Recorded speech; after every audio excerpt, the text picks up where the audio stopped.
Hello everyone, स्वागत है आपका अपने यूट्यूब चैनल में। हम CTET previous year question answer discuss कर रहे हैं, जिसमें से हम 2022 के कुछ क्वेश्चन आंसर साइंस के पहले कर चुके हैं। आज हम करेंगे 21 दिसंबर 2021 के साइंस के क्वेश्चन आंसर। वीडियो पसंद आए तो वीडियो को लाइक कीजिए, चैनल को सब्सक्राइब कीजिए और ज्यादा से ज्यादा शेयर कीजिए। स्टार्ट करते हैं आज का वीडियो क्वेश्चन नंबर फर्स्ट से। फर्स्ट क्वेश्चन क्या दिया हुआ है?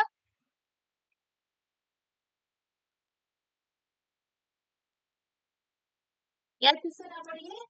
दो तार किसी विद्युत सेल के दो सिरों से संयोजित हैं। इन तारों को नीचे दिए गए द्रवों में एक के बाद दूसरे में डुबोया गया है। नीचे दिए गए किन प्रकरणों में पास में रखी दिक सूचक यानी दिशा सूचक सुई विक्षेपित विक्षेपण दर्शाएगी? तो किस प्रकार का द्रव है? एक केरोसिन लिया है, एक आसुत जल लिया है, तीसरा लवण का विलयन और 4 नंबर पे चीनी का विलयन। इसमें इन तारों को डुबोया गया। जो विलयन लिए गए किस किस के? केरोसिन के, आसुत जल, लवण का विलयन और चीनी का विलयन। और जो सुई है किसमें विक्षेपण दर्शाएगी वो आपको बताना है। तो पहला है केरोसिन, दूसरा है आसुत जल, तीसरा है लवण का विलयन और चार है चीनी का विलयन। तो इसमें आप सबसे पहले ये देखिए कि कौन से इसमें विद्युत के चालक है और कौन से इसमें विद्युत के कुचालक है। केरोसिन विद्युत का कुचालक, आसुत जल विद्युत का कुचालक, चीनी का विलयन विद्युत का कुचालक, यानी इनमें से विद्युत प्रवाह नहीं होगा। सिर्फ जो लवण का विलयन है यही एक विद्युत का क्या है? सुचालक है। ठीक है। तो इसमें जो हम तार को डुबोएंगे तो जो सुई है वो विक्षेपण दर्शाएगी। क्यों? क्योंकि उसमें से विद्युत प्रवाह होगा। बाकी जो विलयन लिए गए हैं वो विद्युत को प्रवाह नहीं होने दें, क्योंकि वो विद्युत के कुचालक है, तो सुई कोई विक्षेपण नहीं दर्शाएगी। पर जैसे ही हम तार को लवण के विलयन में डुबोएंगे तो सुई विक्षेपण दर्शाएगी। क्या दर्शाएगी? सुई विक्षेपण दर्शाएगी। तो यही इसका राइट आंसर होगा। यानी कौन सा ऑप्शन सही रहेगा? Only third. तो ओनली थर्ड दिया हुआ है बी ऑप्शन में, यानी फर्स्ट क्वेश्चन का बी ऑप्शन राइट हो जाएगा। सेकंड क्वेश्चन क्या दिया हुआ है? रबड़, वाहन और सेल रसायनों जैसे उद्योग हानिकारक गैसें छोड़ते हैं। यानी कौन कौन से उद्योग? रबड़ उद्योग, वाहन उद्योग और सेल रसायन। ठीक है। ये हानिकारक गैसें छोड़ते हैं जो अम्लीय वर्षा के लिए जिम्मेदार होते हैं। ये गैस किन तत्वों के ऑक्साइड से बनती है? यानी जो ये उद्योग है इनसे हानिकारक गैसें निकलती हैं। और वो हानिकारक गैसें किसकी जिम्मेदार होती है? अम्लीय वर्षा की। अम्लीय वर्षा से क्या होती है? जो खेती होती है, जमीन होती है, वो खराब हो जाती है। जलीय जीव है उनको जीवन नष्ट हो जाता है। और क्या क्या होता है? यानी अम्लीय वर्षा क्या होती है? वाता जो हमारा इन्वायरमेंट है उसके लिए हानिकारक होती है। ठीक है। पर किसकी वजह से हो रही है? कि रबड़, वाहन उद्योग, सेल रसायन जो उद्योग है वो हानिकारक गैसें छोड़ रहे हैं। और ये जो हानिकारक गैसें हैं वो किसके रूप में है? वो नाइट्रोजन और सल्फर के ऑक्साइड के रूप में रहती है। तो कौन सा ऑप्शन आएगा इसमें? 2 नंबर क्वेश्चन में आएगा हमारा थर्ड ऑप्शन। किसके ऑक्साइड होते हैं? वो नाइट्रोजन गैस के और सल्फर के, यानी N2 और H2 के क्या रहते हैं? वो ऑक्साइड रहते हैं। यानी एक तो बन जाएगा NO2, ऑक्साइड हो गया तो ऑक्सीजन आ गई उसमें, और एक बन जाएगा SO2, वो भी ऑक्साइड हो गया। तो जो ये सी ऑप्शन है वो राइट रहेगा 2 नंबर क्वेश्चन में। ठीक है। अब क्या दिया हुआ है? थर्ड नंबर क्वेश्चन है, किसी 2 लीटर धारिता के जार में 500 ml सरसों का तेल भरा है। यह तेल दाब आरोपित करेगा, वो आपको बताना है। यानी जो हमने बीकर लिया है उसकी धारिता, धारिता का मतलब है कितना वो अंदर अपने दरों भर सकता है। तो कितना भर सकता है? 2 लीटर का है वो। और हमने उसके अंदर डाला कितना? सिर्फ 500 ml डाला है। यानी 1 लीटर के अंदर 1000 ml होता है। ठीक है। तो उसमें से क्या है? हमने सिर्फ 500 ml ही उसमें डाला है, मिली लीटर ही तेल डाला है सरसों का। यानी यहाँ तक मान लीजिए, यहाँ तक हमने उसमें क्या डाला है? सरसों का तेल डाला है। तो द्रव क्या रहेगा? अगर ये शांत है, इसमें किसी प्रकार की कोई गतिविधि नहीं हो रही है, तो ये चारों दिशाओं में क्या करेगा? दाब आरोपित करेगा। यानी प्रत्येक दिशा में ये द्रव, जो ये धारिता का जो हमने जार लिया है इसकी प्रत्येक दिशा में वो क्या करेगा? दाब आरोपित करेगा। यानी कौन सा ऑप्शन सही रहेगा? सभी दिशाओं में, इन ऑल डायरेक्शन। यानी सी ऑप्शन जो है वो राइट रहेगा, थर्ड नंबर क्वेश्चन में। ठीक है, नेक्स्ट 4 नंबर क्वेश्चन क्या दिया हुआ है, जब प्रकाश वायु से पानी में गमन करता है तो प्रकाश के लिए नीचे दिया गया कौन सा एक कथन सत्य है, यानी सत्य बताना है। और प्रकाश कहाँ से, वायु से पानी में, तो वायु क्या हो गया, एक विरल माध्यम है और पानी क्या है, एक सघन माध्यम है। तो जैसे ही प्रकाश की किरण क्या होती है, विरल माध्यम से क्या जाती है, सघन माध्यम में जाती है, तो उसका जो वेग है वो भी कम हो जाता है और क्या होता है, उसकी जो तरंग दैर्ध्य है वो भी कम रहती है। ठीक है, तो कैसे, विरल से सघन में जा रही है तो वेग क्या होगा उसका, कम होगा, तो वेग में वृद्धि तो नहीं होगी, ये ऑप्शन तो गलत है। इसकी आवर्ती में कमी होती है, तो आवर्ती में कमी नहीं होगी, क्या होगा, आवर्ती में कमी नहीं होगी, क्योंकि वेग जो प्रकाश की जो किरण है उसकी आवर्ती सेम रहेगी। तरंग दैर्ध्य यानी जो बनाया है, ऐसे किरण चलती है तो ऐसे जो बनता है, दो इनके बीच में, यानी ये दो है, इनके बीच की जो हमारी डिस्टेंस है उसको हम तरंग दैर्ध्य बोलते हैं। तो ये कम होगी, यानी ये थोड़ा छोटा हो जाएगा या थोड़ा बड़ा हो जाएगा उस हिसाब से। तो तरंग दैर्ध्य कम होगी, न कि उसकी आवर्ती। ठीक है, और वेग भी कम होगा, क्योंकि एक तो वायु में प्रकाश की किरण आई है, ठीक है, तो वो जल्दी, यानी उसका वेग ज्यादा होगा। और जैसे ही उसने पानी के अंदर प्रवेश किया तो सघन हो गया, द्रव के कण पास पास में है और वायु के कण दूर दूर है, तो क्या होगा, उसका वेग को थोड़ा कम करेंगे तो वेग कम हो जाएगा। तो कौन सा कथन आपको जो लग रहा है 4 नंबर क्वेश्चन में वो सही होगा।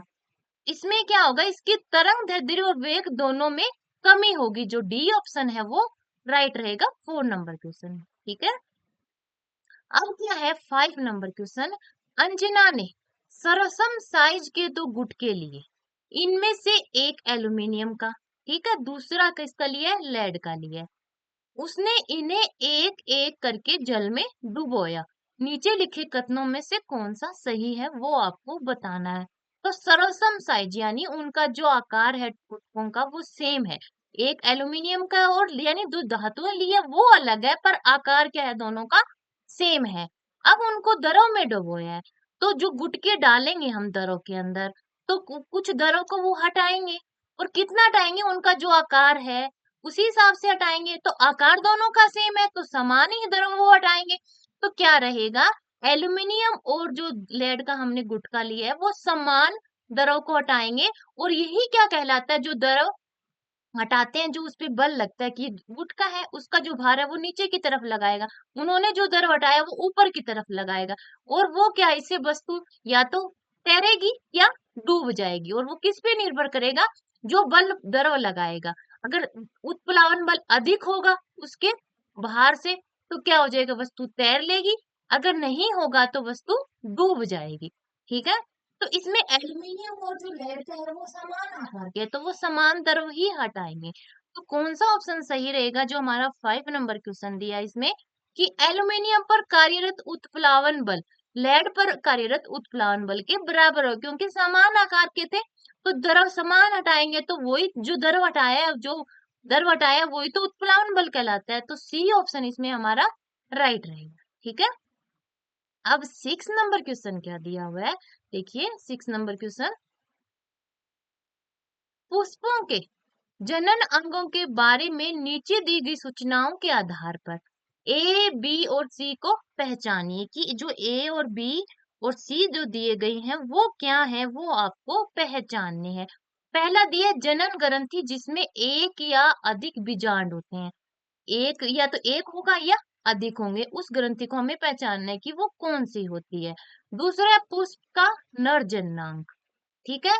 तीसरा है पुष्प का मादा जनांग, तो जिसमें एक या एक से अधिक बीजांड होते हैं वो पुष्प का कौन सा भाग कहलाता है, वो अंडाशय कहलाता है। अंडाशय के अंदर बीजांड होते हैं और वो ही क्या होता है, नए पौधे को जन्म देता है। पुष्प का जो नर जनांग होता है उसको पुंकेसर बोलते हैं, क्या बोलते हैं उसको, पुंकेसर बोलते हैं। और जो मादा जनांग होता है उसको क्या बोलते हैं, उसको बोलते हैं स्त्री केसर। ठीक है, तो ये बात आपको ध्यान रखनी है कि एक से अधिक बीजांड वाला भाग कौन सा कहलाता है, अंडाशय।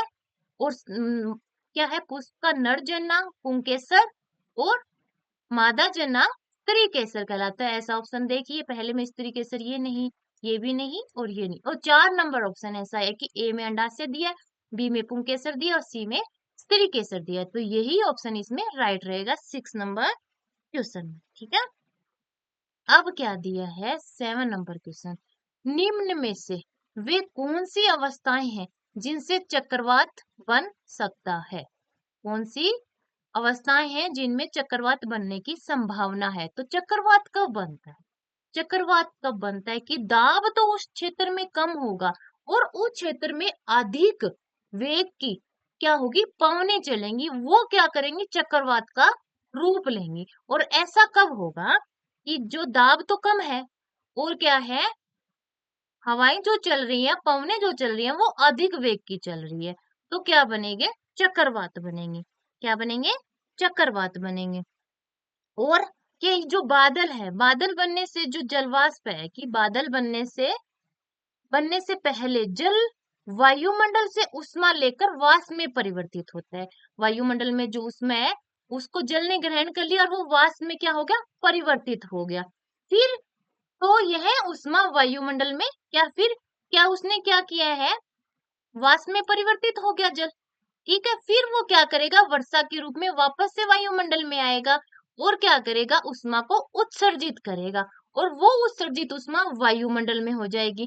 जिससे क्या होगा, वहां का ताप ज्यादा हो जाएगा।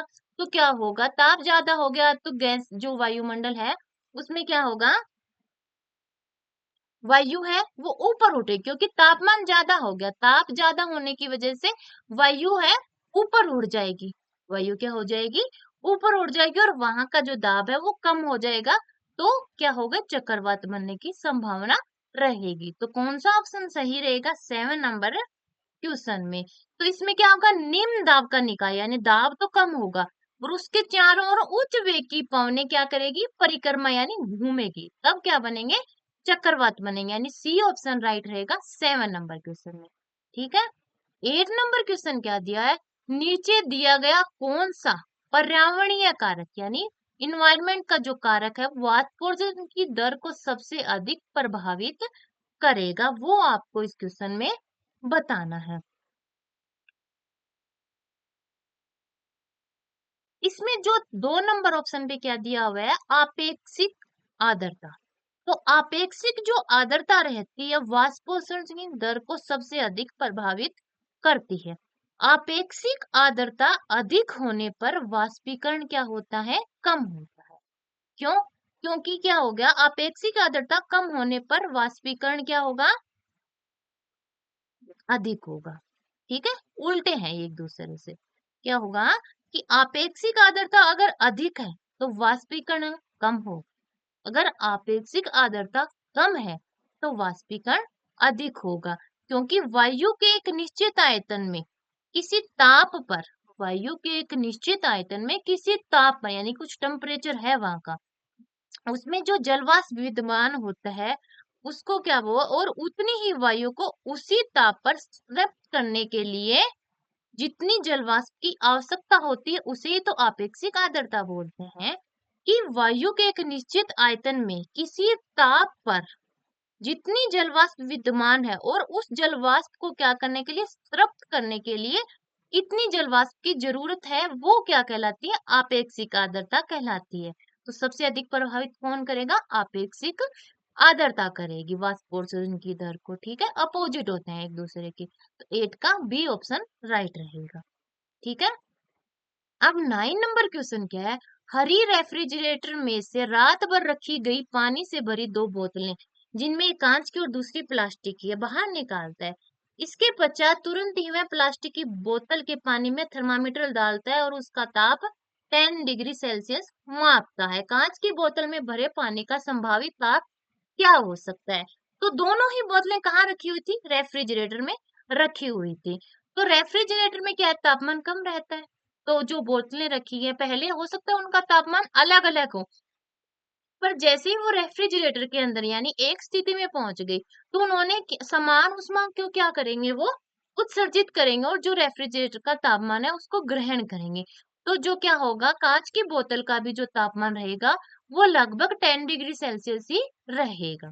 ठीक है, समान तापमान मिलेंगे दोनों को। तो 9 में कौन सा ऑप्शन आपको लग रहा है जो सही रहेगा? 9 में लगभग 10 डिग्री सेल्सियस रहेगा, यानी सी ऑप्शन राइट रहेगा। अब 10 नंबर क्वेश्चन क्या दिया है? निम्न कथनों को पढ़िए और सही विकल्प का चयन कीजिए। वो देखना है कौन सा सही है आपको।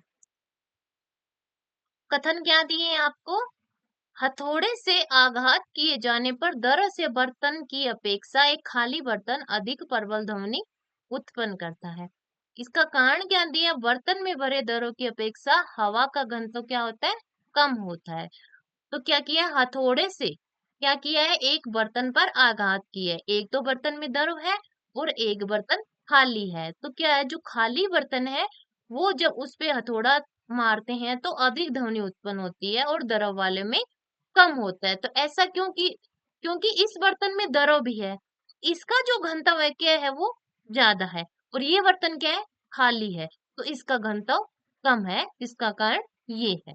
तो इसमें क्या रहेगा कि ए और आर दोनों सही है और आर ए की क्या कर रहा है? सही व्याख्या कर रहा है। तो 10 में कौन सा ऑप्शन सही रहेगा हमारा?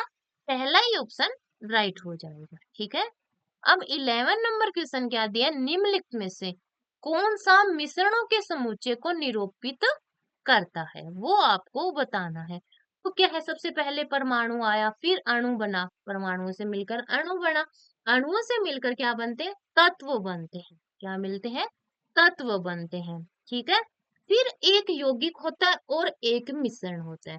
तो यौगिक में क्या रहता है? यानी जो दो तत्व या जो दो अणु या परमाणु जो मिले हैं उनकी जो मात्रा होती है वो निश्चित रहती है। जैसे हमारा H2O ही ले लीजिए, तो इसमें दो H के हैं और एक ऑक्सीजन का है। ये क्या है? एक यौगिक है।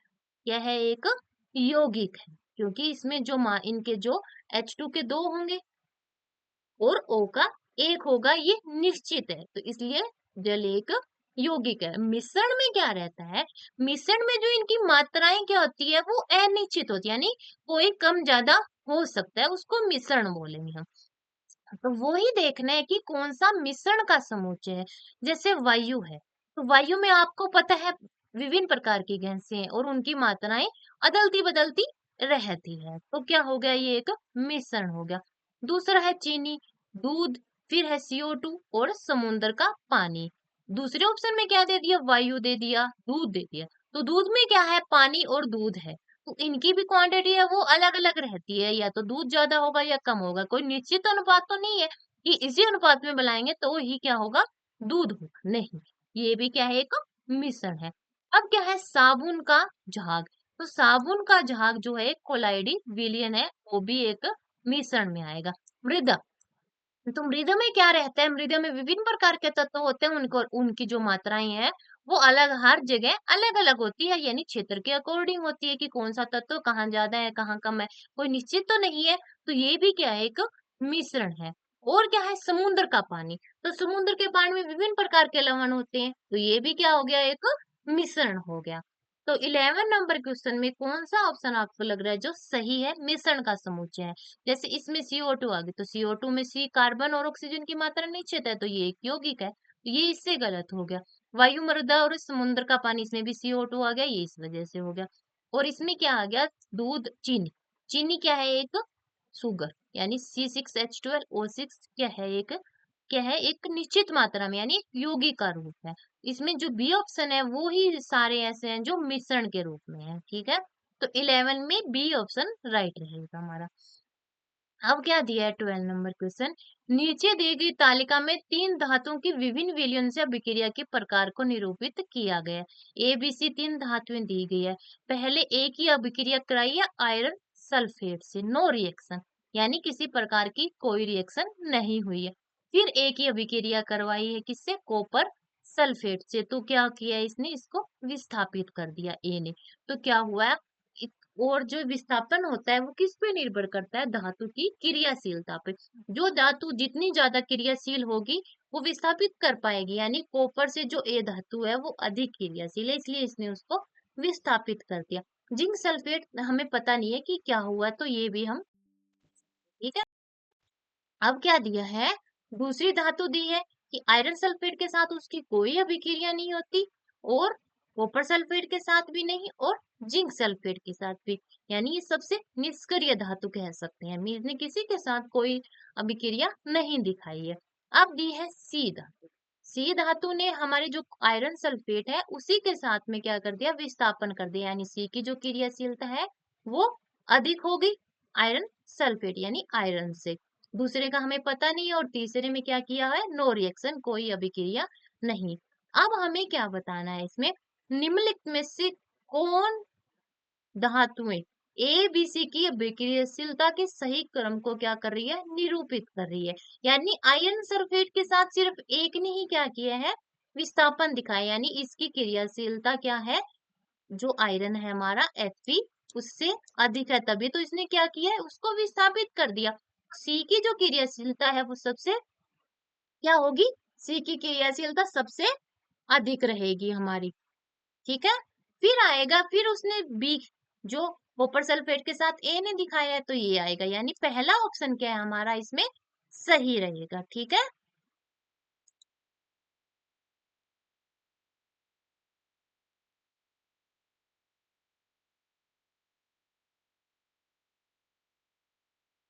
नेक्स्ट 13 नंबर क्वेश्चन क्या दिया हुआ है, नीचे दिया गया कौन सा कथन किसी ज्वाला के सबसे बाह्यतम अर्थात नीले क्षेत्र के संबंध में सही है। जैसे हम मोमबत्ती को जलाते हैं, जैसे मोमबत्ती को हम क्या करते हैं, जलाते हैं, तो उसमें तीन क्षेत्र बनते हैं। एक जो इस जो हमारी है जिससे हमने क्या किया, आग को जला है, इसके पास वाला क्षेत्र, एक बीच वाला और एक सबसे बाहर वाला। जो सबसे बाहर वाला होता है वो नीला क्षेत्र है, उसका तापमान सबसे अधिक रहेगा, बीच वाले का थोड़ा कम और उसके पास वाले का जो सबसे लास्ट में है उसका तापमान बिल्कुल कम रहता है। ये कौन सा क्षेत्र कहलाता है, काला होता है, इसका जो रंग होता है वो काला, बीच वाले का थोड़ा पीला रहेगा, ना रेड ना पीला, और सबसे बाहर वाले का क्या रहता है, नीला रहता है। इसका तापमान क्या होता है, सबसे अधिक हो, यानी इसके पास में जैसे ही जाएंगे हमें बहुत ज्यादा ताप महसूस होगा, तो क्या रहेगा, इसका तापमान सबसे अधिक होगा नीले क्षेत्र का। तो कौन सा ऑप्शन सही रहेगा इसमें, इसका ताप 100 डिग्री सेल्सियस से बहुत अधिक होता है, तभी तो हमें क्या होगा, जलने जैसा महसूस होगा। सी ऑप्शन राइट होगा 13 में, ठीक है। अब 14 नंबर क्वेश्चन क्या दिया हुआ है, निम्नलिखित में से कौन सा विकल्प धातुओं के पिघलने के तापमान का बढ़ता क्रम दर्शाता है। कौन सा क्रम दिखाना है हमें, बढ़ता क्रम दिखाना, और धातुओं के पिघलने का, पिघलती है मेल्ट हुई है, क्या हुई है, मेल्ट हुई है, उसका क्या दिखाना है, हमें बढ़ता क्रम दिखाना है। देखिए कौन कौन सी धातुएं दी हुई है, पारा, तांबा, लोहा और एल्यूमिनियम, ये चार धातुएं हमें दी गई है। तो पारा, मरकरी आपको पता है जो सामान्य तापमान है, यानी रूम टेम्परेचर पे क्या रहता है, लिक्विड फॉर्म में रहती है, तो उसका जो पिघलने है यानी पिघली तो वो ही है, तो उसका जो तापमान है वो सबसे कम रहेगा। तो पारा पहले ऑप्शन में सिर्फ दो में दिया हुआ है, एक ए में और एक सी में, ठीक है। और अब हम देखते हैं फिर क्या रहेगा, फिर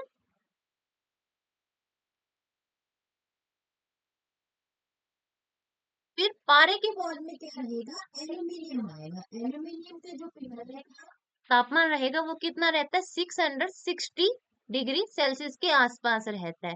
यानी पहले पारा आएगा फिर एल्यूमिनियम, या शायद ये ऑप्शन मिस प्रिंट हो गया, फिर क्या आएगा, एल्यूमिनियम आएगा, फिर क्या आएगा, फिर आएगा हमारा तांबा, कॉपर, क्या आएगा, फिर आएगा हमारा तांबा, कॉपर, और फिर सबसे लास्ट में क्या रहेगा हमारा, लोहा आएगा। क्या रहेगा सबसे लास्ट में, लोहा रहेगा, ठीक है। तो ये क्रम आएगा, ये बीच में दो नहीं। पारे के बाद में एल्यूमिनियम आएगा, फिर क्या आएगी, कॉपर आएगी, फिर आएगा आयरन। ये देखिए इंग्लिश में सही लिखा हुआ है, ये हिंदी में थोड़ा मिसप्रिंट हो गया, मरकरी, एल्यूमिनियम, कॉपर और आयरन। आयरन का जो पिघलने का तापमान रहता है वो कितना रहता है, 1538 डिग्री सेल्सियस के आसपास, और कॉपर का रहता है 1084 के आसपास, ठीक है। तो ये लगभग है, कोई निश्चित नहीं है, ठीक है। सबसे कम मरकरी, फिर एल्यूमिनियम, कॉपर और आयरन, यानी सी जो ऑप्शन है वो राइट रहेगा। बीच में हिंदी में थोड़ा मिसप्रिंट है तो आप ध्यान रखना, तांबा आएगा, फिर नहीं, पहले पारा, फिर एल्यूमिनियम, फिर तांबा और फिर लोहा, ठीक है। अब 14 नंबर क्वेश्चन क्या दिया हुआ है, निम्नलिखित में से कौन सा एक उदाहरण दैनिक जीवन में उदासीकरण उदासीनीकरण का नहीं है। तो उदासीनीकरण क्या है, यानी उसने एक दूसरे को क्या कर लिया है, एक दूसरे ने अभिक्रिया करके एक दूसरे को शांत कर दिया, यानी अम्ल क्षार की जो अभिक्रिया कराते हैं वो क्या होगी, उदासीनीकरण। अम्ल क्षार एक दूसरे को क्या कर दे, अपने अपने प्रभाव को नष्ट करते हैं। जैसे हमारे अम्लीयता ज्यादा हो जाती है तो हम क्षार का प्रयोग करते हैं, मिल्क ऑफ मैग्नीशिया लेते हैं। तो ये क्या उदासीनीकरण का उदाहरण, अम्लता के लिए मिल्क ऑफ मैग्नीशिया का उपयोग किया है। उदासीनीकरण चींटी के काटने पर क्या करते हैं, बेकिंग सोडे का हम उपयोग करते हैं, यानी अम्ल और क्षार की विक्रिया हुई, तो ये भी उदासीन। मृदा का अनबुझे द्वारा उपचार और आयरन का जिंक की परत जमना, ये क्या है, एक रासायनिक परिवर्तन है। तो ये कोई उदासीनीकरण है, ज्यादा की मात्रा हुई, इसमें कम निशांत नहीं हुआ। डी ऑप्शन राइट रहेगा 15 में। नेक्स्ट 16 नंबर क्वेश्चन क्या दिया हुआ है, किसी किसान ने अपने कृषि क्षेत्र जिसमें अंतःस्त्रण रिसन की दर क्या है, उच्च है, फसल बोने का निश्चय किया है। इस कृषि के लिए आपकी राय में कौन सी फसल अधिक उपयुक्त होगी, वो आपको बताना है। अंत यानी पानी जाता है मृदा के अंदर और रिस जाता है, वो दर क्या है उसकी, उच्च है, अधिक नहीं है, उच्च है। ठीक है, तो इसमें जो बलुई मृदा होती है उसकी जो रिसन की दर वो सबसे अधिक रहती है। फिर कौन सी रहती है हमारी, दोमट मृदा, और सबसे लास्ट में यानी सबसे कम किसकी होती है, चिकनी मृदा की, यानी आपने देखा वो गीली गीली रहती है वो, तो उसकी जो रिसने की दर है वो सबसे कम रहती है। तो इसमें क्या है, उच्च है, यानी बीज की हम बोल सकते हैं। तो ऐसी के फसल के, यानी ऐसी जो मृदा है उसके लिए जो कपास की फसल है वो सही रहेगी। कौन सी मृदा में आ जाएगी ये, दोमट मृदा में आ जाएगी, ठीक है, काली मृदा में। उसके लिए कौन सी आ जाएगी, कपास की फसल सही रहेगी, यानी फर्स्ट ऑप्शन राइट रहेगा 16 में, ठीक है। 17 नंबर क्वेश्चन क्या दिया है, नीचे दिए गए कौन से कथन सही नहीं है, वो आपको बताना है। किसी हाथी में कोशिकाओं की संख्या किसी बंदर की कोशिकाओं की संख्या की तुलना में अधिक होती है। दूसरा, हाथी की कोशिकाओं का साइज बंदर की कोशिकाओं के साइज की तुलना में बड़ा होता है। तीसरा, हाथी की कोशिकाओं की आकृति बंदर की कोशिकाओं की आकृति से भिन्न होती है। ठीक है, इसमें सही नहीं बताना है आपको। तो किसी वो जो हमारे जो जंतु है उनकी जो कोशिकाएं हैं वो उनके साइज पे डिपेंड नहीं करती है। साइज छोटा है इसका मतलब ये नहीं है कि उनकी जो कोशिकाएं हैं वो छोटी होगी। ठीक है, कोशिकाएं शरीर की क्रियात्मक इकाई होती है। कोशिकाएं शरीर की क्रियात्मक इकाई होती है। ठीक है, और क्या है, जैसे बंदर का शरीर आकार छोटा होता है, हाथी का बड़ा, तो इसका मतलब ये नहीं है कि हाथी के अंदर कोशिकाओं का जो साइज है वो बड़ा है और बंदर के अंदर छोटा है। तो हमें क्या बताना है, सही नहीं बताना है इसमें। तो पहला क्या आ जाएगा कि हाथी की कोशिकाओं का जो साइज है बंदर की कोशिकाओं की तुलना में बड़ा होता है, ये बात सही नहीं है। दूसरा, हाथी की कोशिकाओं की आकृति बंदर की कोशिकाओं की आकृति से भिन्न, समान भी तो हो सकती है, कोई जरूरी नहीं हो भिन्न हो। तो ठीक है, ये दोनों ही कथन क्या है इसमें गलत है। पहला कथन इसमें सही है, संख्या किसी बंदर की कोशिकाओं की तुलना में अधिक हो सकती है, पर उनका आकार है, उनकी जो आकृति है वो सेम भी हो सकती है और अलग भी। तो ये दोनों ही कथन क्या है इसमें गलत है, यानी सी ऑप्शन राइट रहेगा 17 में। 18 नंबर क्वेश्चन क्या दिया हुआ है,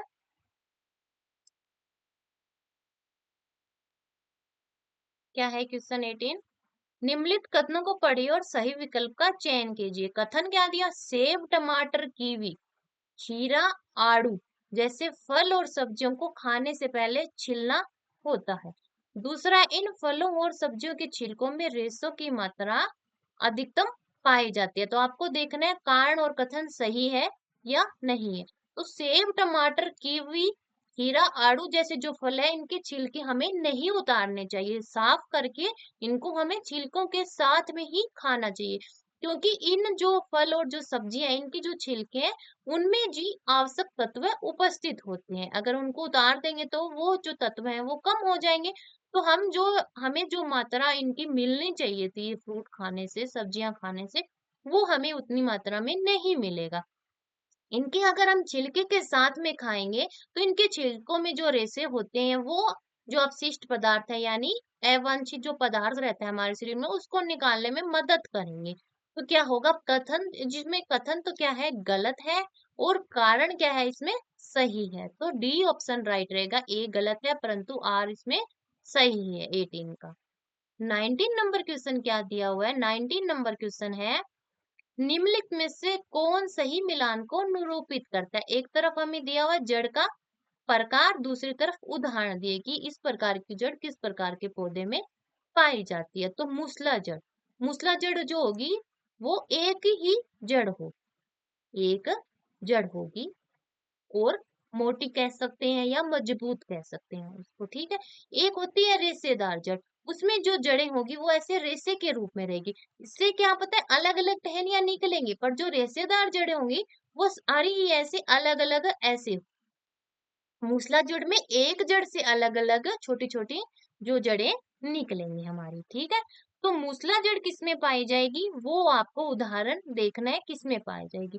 तो मूसला जड़ पाई जाएगी हमारा जो क्या दिया हुआ है गाजर में, मूसला जड़ यानी दो से मिल जाएगी। अपस्थानिक मूल जड़ जो पाई जाएगी वो शकरकंद स्वीट पोटैटो में पाई जाएगी, ठीक है, 4 से मिलेगा। अब सी पे दे दिया अवस्तंभ मूल जड़ प्रोप रूट, अवस्तंभ मूल जड़ सी में क्या आएगा हमारा, सी में आएगा ये बरगद से मिलेगा यानी फर्स्ट से मिलेगा सी। अब क्या बच गया हमारा अवस्तंभ मूल जड़ स्प्लिट रूट, तो ये किस में आएगा, लास्ट ऑप्शन ही बचा है अब हमारे पास में गन्ने में आ जाएगा। तो एक को मिलाया है हमने दो से, यानी एक में आएगा दो, एक में दो सिर्फ एक ही ऑप्शन में दिया हुआ है बी नंबर ऑप्शन, बी को किससे मिलाया है हमने 4 से मिलाया है, और सी को मिलाया है 1 से, और डी को मिलाया है 3 से। तो बी ऑप्शन राइट रहेगा जो हमारा 19 नंबर क्वेश्चन, ठीक है। अब 20 नंबर क्वेश्चन क्या दे दिया, नीचे दिया गया कौन सा कथन सही नहीं है, ठीक है। पहले है पर्यानुकूलन प्रतिवेश के साथ जीव का अस्थायी सामंजस्य होता है, यानी पर्यावरण में परिवर्तन होते हैं तो जीव उसके साथ क्या कर लेता है सामंजस्य कर लेता है, तो वो पर्यानुकूलन हो गया। छद्मावरण क्या होगा, एक प्रकार का अनुकूलन है, यानी जीव के शरीर में कुछ परिवर्तन होते हैं, जैसे परिवेश में परिवर्तन होगा तो जीव में कुछ अस्थायी परिवर्तन हो जाते हैं, तो वो क्या होगा छद्म, यानी कुछ समय के लिए हुए हैं वो, छद्मावरण हो गया। अब क्या है तीसरे में शीत निष्क्रियता पर्यानुकूलन, शीत निष्क्रिय यानी शीत यानी ठंड के प्रति जो हम निष्क्रिय दिखाएंगे वो क्या है पर्यानुकूलन है। 4 पे दिया प्रतिवेश से अधिक समय तक सामंजस्य क्या कहलाता है अनुकूल, यानी जैसे परिवेश में हम रहते हैं उसी के अकॉर्डिंग हमारा शरीर हमारी बॉडी एडजस्ट हो जाती है, तो वो क्या कहलाएगा अनुकूलन, और ज्यादा टाइम के लिए रहेगा। थोड़े टाइम के लिए क्या रहेगा वो होगा हमारा पर्यानुकूलन, और उस अनुकूलन से हमारे शरीर में जो कुछ टाइम के लिए परिवर्तन होंगे वो छद्मावरण होंगे। तो इसमें जो सी ऑप्शन है वो ही क्या है इसमें गलत है, ठीक है। 20 में सी ऑप्शन राइट रहेगा हमारा। 21 नंबर क्वेश्चन दिया है राष्ट्रीय पाठ्यचर्या रूपरेखा 2005 के अनुसार निम्न में से किसके सिवाय सभी कथन विज्ञान को परिभाषित करते हैं। पहला विज्ञान एक सामाजिक उद्यम है, दूसरा विज्ञान ज्ञान का विस्तृत क्या है भंडार है, विज्ञान वस्तुनिष्ठ और मूल्य रहित है। 4 है विज्ञान समाज परिवर्तन का एक साधन होता है। वो आपको देखना है कि कौन सा इसमें विज्ञान की जो परिभाषा है उसको सही से नहीं बता रहा। तो विज्ञान सामाजिक उद्यम का साधन है, इससे परिवर्तन होते हैं और दिन प्रतिदिन समाज में और हमारा जो क्या है साइंस में प्रगति हो रही है, तो ये बात सही है। विज्ञान ज्ञान का एक विस्तृत भंडार है, ये बात भी ठीक है। विज्ञान वस्तुनिष्ठ यानी जो दिया है सिर्फ वहीं पे तक है, इससे बाहर नहीं है और मूल्य रहित है, तो ये कथन ही क्या है इसमें गलत है, तो गलती हमें बताना है, यानी इस क्वेश्चन के अकॉर्डिंग सी ऑप्शन राइट रहेगा 21। अब 22 नंबर क्वेश्चन क्या दे दिया हमें, कक्षा 6 की एक अध्यापिका को पता चलता है कि उनकी कक्षा में कुछ छात्र पढ़ पाने में समर्थ नहीं है और इसलिए वे विज्ञान की अवधारणाओं की अपनी समझ को अभिव्यक्त करने में असमर्थ है। अध्यापिका को क्या करना चाहिए वो आपको इस क्वेश्चन में बताना है। तो पहला जो ऑप्शन दिया गया है वो क्या दिया गया है इसमें, छात्रों को निर्देश देने चाहिए कि कैसे पढ़ना और वे सीखें। दूसरा है अभिभावकों को समस्या के बारे में सूचित करना चाहिए। तीसरा है कहानियों और विज्ञान के साहित्य का क्या करना चाहिए प्रयोग करना चाहिए। 4 पे दे दिया विशेष शिक्षक को सूचित करना चाहिए। तो क्या है, छात्र पढ़ नहीं पा रहे हैं, उनको पढ़ने में किसी प्रकार की दिक्कत है, तो अगर हम वही चीज को कहानियों के माध्यम में या किसी और प्रकार से उनको समझाने की कोशिश करेंगे तो बच्चे की रुचि आ जाएगी, उसमें इंटरेस्ट पैदा हो जाएगा। ठीक है, अभिभावकों को बताएंगे या उनको डांटेंगे, कुछ ऐसा करेंगे तो बच्चा और ज्यादा उस चीज में पिछड़ जाएगा। ठीक है, तो कहानियों और विज्ञान के साहित्य का प्रयोग अगर हम करेंगे तो हो सकता है बच्चे वो चीज को पढ़ने में समर्थ हो जाए। ठीक है, तो सी ऑप्शन क्या रहेगा इसमें, राइट रहेगा 22 में। अब 23 नंबर क्वेश्चन क्या दे दिया है, विद्यार्थियों के लिए विज्ञान के क्रियाकलापों की योजना बनाते हुए किसी शिक्षक को निम्न में से किन प्रश्नों का ध्यान रखना चाहिए। ठीक है, क्रियाकलाप क्या दिया है, पहला है पाठ्य पुस्तक के प्रश्नों के उत्तर देने में मदद कर रहा है। दूसरा है सभी सांस्कृतिक पृष्ठभूमि के विद्यार्थियों को आकर्षित कर रहा है, यानी ऐसे क्रियाकलाप करा रहा है वो टीचर। विज्ञान की संकल्पनाओं को लागू करने का अवसर प्रदान कर रहा है। तीसरा है रचनात्मक मूल्यांकन में अच्छा प्रदर्शन करने में विद्यार्थियों की सहायता कर रहा है। तो कौन सा इसमें सही रहेगा? ठीक है, कौन सा इसमें सही रहेगा, जो क्रियाकलाप कराए हैं आपने उसको आपको इस क्वेश्चन में बताना है 23 में। तो 23 में क्या रहेगा कि सभी सांस्कृतिक भूमियों, यानी ऐसा नहीं देखा है कि ये बच्चा उच्च क्षेत्र से आ रहा है तो उसको ज्यादा करवाना है, ये बच्चा निम्न क्षेत्र से आ रहा है तो उसको नहीं कराना है, सभी को साथ लेकर चल रहे हैं, तो ये एक अच्छा ऑप्शन है, तो ये राइट रहेगा। तीसरा क्या है, विज्ञान की संकल्पनाओं को लागू करने का अवसर प्रदान करा है, यानी बच्चों को ऐसे अवसर उपलब्ध करा रहा है ताकि बच्चा उस चीज को अच्छे से कर पाए, तो ये भी इसमें राइट रहेगा, यानी 2 और जो 3 है वो दोनों इसमें सही रहेंगे, बी ऑप्शन राइट रहेगा 23। ठीक है, अब 24 नंबर क्वेश्चन क्या दिया हुआ, 24 नंबर क्वेश्चन, माध्यमिक विद्यालयों के विद्यार्थियों के लिए निम्न में से कौन से प्रश्न अनुसंदेह है वो आपको बताना है। यानी पहला है मूंग से प्रोटीन उच्च क्यों है, दूसरा है हम उम्र के साथ कमजोर क्यों हो जाते हैं, तीसरा है भोज्य पदार्थों के लिए दिए गए नमूनों में से स्टार्च किसमें है, चार है किस प्रकार के भोजन का उपभोग एक तनाव मुक्त जीवन देता है, वो आपको इस क्वेश्चन में बताना है। तो इसमें क्या रहेगा कि भोज्य पदार्थों के दिए गए नमूनों में से स्टार्च किसमें है, ये जो क्वेश्चन है वो माध्यमिक विद्यालयों के बच्चों के लिए थोड़ा सा ठीक नहीं रहेगा, बाकी सब ठीक है। ठीक है, तो ये ऑप्शन इसमें राइट हो जाएगा, सी ऑप्शन। 25 नंबर क्वेश्चन क्या है, नीचे दिए गए कथनों को पढ़िए। पहला है लकड़ी का गुद्दा जल पर तैरता है, यानी लकड़ी का जो गुटका है वो किस पे, जल पर तैर रहा है। दूसरा है लकड़ी का घनत्व जल से कम है इसलिए वो उस पे तैर रहा है। उपरोक्त दो कथनों में से कौन सा एक प्रयोग है और कौन सा एक निष्कर्ष है वो आपको बताना है। तो लकड़ी का घनत्व, ये क्या हुआ, एक निष्कर्ष तो निकला है कि वो क्यों तैर रहा है, आखिर घनत्व कम है या ज्यादा है, किस वजह से तैर रहा है, तो ये तो निष्कर्ष है, और ये क्या किया हमने, एक प्रयोग कह सकते हैं उसको। तो 25 में क्या आएगा, ए एक परीक्षण है और 2 उसका रिजल्ट है, निष्कर्ष है, यानी फर्स्ट ऑप्शन ही राइट रहेगा। क्यों तैर रहा है, क्योंकि उस लकड़ी के गुटके ने उतना द्रव हटाया है जितना उसका दाब था, जो उत्प्लावन बल लगा और उसके दाब को उन दोनों ने संतुलित कर लिया, इसलिए लकड़ी का गुटका उस पे तैर रहा है। अगर ऐसा नहीं होता या तो गुटका उसमें डूब जाता। फर्स्ट ऑप्शन राइट रहेगा 25 में। अब 26 नंबर क्वेश्चन क्या है, कॉलम के विज्ञान शिक्षण अभिविन्यास के नाम को कॉलम में से सही वर्णन के संग मिलान करना है। पहला विज्ञान शिक्षण अभिविन्यास दिया शिक्षात्मक स्पष्टीकरण क्रियात्मक निर्देशित जांच, और दूसरा उसका वर्णन किया है कि ये क्या होता है। ठीक है, उनको मिलाना है हमें, तो शिक्षात्मक जो स्पष्टीकरण रहेगा हमारा, क्या है, शिक्षात्मक जो स्पष्टीकरण है वो क्या है, वो आपको आगे जो दिए गए हैं वर्णन उनके, उनको देख के उसमें बताना है। ठीक है, ये क्या रहेगा, विज्ञान के संपर्कों का शिक्षक द्वारा प्रस्तुतिकरण और व्याख्या तत्पश्चात निर्देशन और प्रदर्शन, ये क्या है, शिक्षात्मक स्पष्टीकरण है, यानी शिक्षक द्वारा क्या किया गया है वो है शिक्षात्मक स्पष्टीकरण। दूसरा है क्रियात्मक स्पष्टीकरण, दूसरा क्या है, क्रियात्मक स्पष्टीकरण।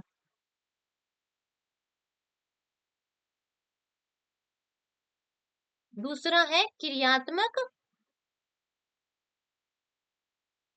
ये आएगा संपर्कों का शिक्षक द्वारा प्रस्तुतिकरण, यानी शिक्षक ने उसको क्या कर दिया, प्रस्तुत कर दिया बच्चों के सामने और समझा दिया।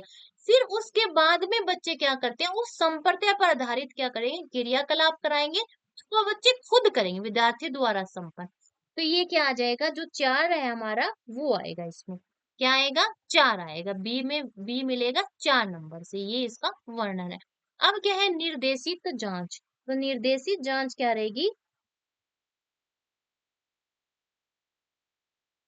ये है विद्यार्थी शिक्षक के साथ एक परिघटना की खोज करते हैं जो उन्हें वांछित संपर्क की ओर ले जाती है, यानी कुछ उन्होंने जांचा है, परखा है शिक्षक के साथ मिलकर, शिक्षक उसको क्या कर रहा है, गाइड कर रहा है और बच्चे कर रहे हैं, तो वो है निर्देशित जांच।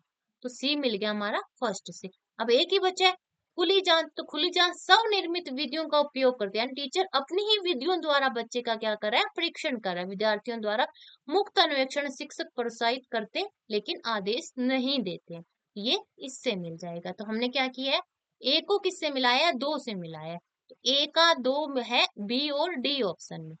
ठीक है, फिर क्या बी को किससे मिलाया है, हमने बी को मिलाया 4 से, तो ये सिर्फ एक ही ऑप्शन में है हमारा, कौन से में, सेकंड ऑप्शन में, तो बी ऑप्शन राइट रहेगा, जो 26 नंबर हमारा क्वेश्चन। 27 नंबर क्वेश्चन क्या दिया है अब हमारे पास में, किसी विद्यालय के कक्षा 8 के विद्यार्थियों में यह पाया गया कि वे विश्वास करते हैं कि धातुएं कठोर, ठोस और ध्वनिक होती है। इस कक्षा के शिक्षक के लिए सबसे उपयुक्त शैक्षणिक सलाह क्या होगी। पहले ये किसी संकल्पना का परिचय देते हुए विशिष्ट अवशिष्ट दोनों प्रकार के उदाहरण दीजिए। दूसरे, धातुओं और अधातुओं में विस्तृत तुलना को सम्मिलित कीजिए। तीसरे, आघात वर्धता और तन्यता को धातुओं के महत्वपूर्ण लक्षणों के रूप में दिखाइए। 4 है, कठोरता ठोस धातुओं के साथ क्रियाशील क्रियाकलापों की रचना कीजिए। तो कौन सा ऑप्शन आपको लग रहा है जो इसमें सही रहेगा, इसमें रहेगा हमारा पहला ही ऑप्शन, किसी संकल्पना का परिचय देते हुए हमें ये बताना है कि ये धातु कैसी है, ये कैसी है, इससे कैसी ध्वनि आएगी और ये कैसी, दोनों प्रकार के उदाहरण हमें वहां पे देने हैं। तो पहला ऑप्शन क्या होगा, सही रहेगा 27 में। 28 नंबर क्वेश्चन क्या है, विद्यार्थियों की अपसारी सोच का मूल्यांकन करने के लिए निम्न में से कौन से सवाल सबसे अधिक क्षमता रखते हैं, वो आपको बताना है इसमें 28 में। पहला, खाद्य श्रृंखला और खाद्य जाल में विभेदन कीजिए। दूसरा है, निम्न जीवों में से एक खाद्य श्रृंखला का विकास कीजिए, जैसे मेंढक, घास, गाज और टिड्डा, यानी एक जो ये इनसे क्या करनी है, हमें खाद्य श्रृंखला बनानी है। दूसरा है, कोई खाद्य श्रृंखला सर्वदा का उत्पादक से ही क्यों शुरू होती है। तीसरा, विचार विमर्श कीजिए कि यदि सभी हिरण लुप्त हो जाएं तो उनके संभावित पर्यावरणीय परिणाम क्या होंगे। तो हमें अपसारी सोच, यानी ठीक है सामने दिख रहा है वो हर बच्चा कर देगा, टीचर बताएगा वैसा, पर उनसे हटके कौन सा बच्चा सोच रहा है, वो सोच क्या है, हमारी अपसारी सोच है। ठीक है, तो इसमें कौन सा ऑप्शन आएगा कि विचार विमर्श कीजिए कि यदि सभी हिरण, यानी कहाँ हो गया संभावना, तो संभावना में सब बच्चे अलग अलग जवाब देंगे, तो उनसे क्या होगा, उनकी सोच का हमें पता चलेगा। तो डी ऑप्शन राइट रहेगा 28 में। 29 नंबर क्वेश्चन क्या है, भारत जैसे देश में पाठ्य पुस्तकों का विकास करने के लिए निम्न में से कौन सा अनुमोदित निर्देशित कारक है, वो आपको बताना है। स्पष्टीकरण हेतु उदाहरण केवल मध्यम वर्गीय आय के समूह के परिवार से संबंधित बच्चों के जीवन के अनुभव से लेने चाहिए। समतुल्यता और समता के लिए संपूर्ण देश में एक ही पाठ्य पुस्तक होना चाहिए। यह सदा मस्तिष्क में रखना चाहिए कि पाठ्य पुस्तकें मौलिक रूप से शिक्षकों के उपयोग के लिए है। 4 है, विज्ञान की संकल्पनाएं समय के साथ कैसे विकसित होती है, इसकी सराहना करने के लिए शिक्षार्थियों को अवसर मिलने चाहिए। तो 29 में कौन सा ऑप्शन आपको लग रहा है जो सही रहेगा, तो इसमें आएगा विज्ञान की संकल्पनाएं समय के साथ कैसे विकसित होती है, इसकी सराहना करने के लिए शिक्षार्थियों को ज्यादा से ज्यादा अवसर उपलब्ध कराएगा। तो डी ऑप्शन राइट रहेगा 29 में। इस वीडियो का लास्ट और 30 नंबर क्वेश्चन क्या है हमारे पास में, एक विद्यार्थी उद्यान भ्रमण में के बारे में एक प्रतिवेदन अन्वय लिखती है, जिसमें वह लिखती है, मैंने देखा कि अधिकतर पौधे और पेड़ों में फल और फूल नहीं थे। यह भेद गर्मी और पिछले 2-3 महीने से बारिश नहीं होने के कारण हो सकता है। इस प्रतिवेदन में विज्ञान की निम्नलिखित प्रक्रियाओं में से कौन सी शामिल है? यानी ऐसा जो बच्चे ने कहा कि उसने उद्यान का भ्रमण किया और फिर कहा कि अधिकांश पौधों में ना तो क्या है फल है और ना ही फूल है। ये किस वजह से हो सकता है? तापमान यानी टेम्परेचर ज्यादा है और बारिश भी नहीं हो, उसकी वजह से हो रहा है। तो कौन सा इसमें कौशल शामिल है वो आपको बताना है। क्या वो अवलोकन कर रही है, परिकल्पना कर रही है, पूर्वानुमान कर रही है या अनुमान लगा रही है? तो इसमें कौन सा आएगा 30 नंबर जो हमारा क्वेश्चन दिया हुआ है?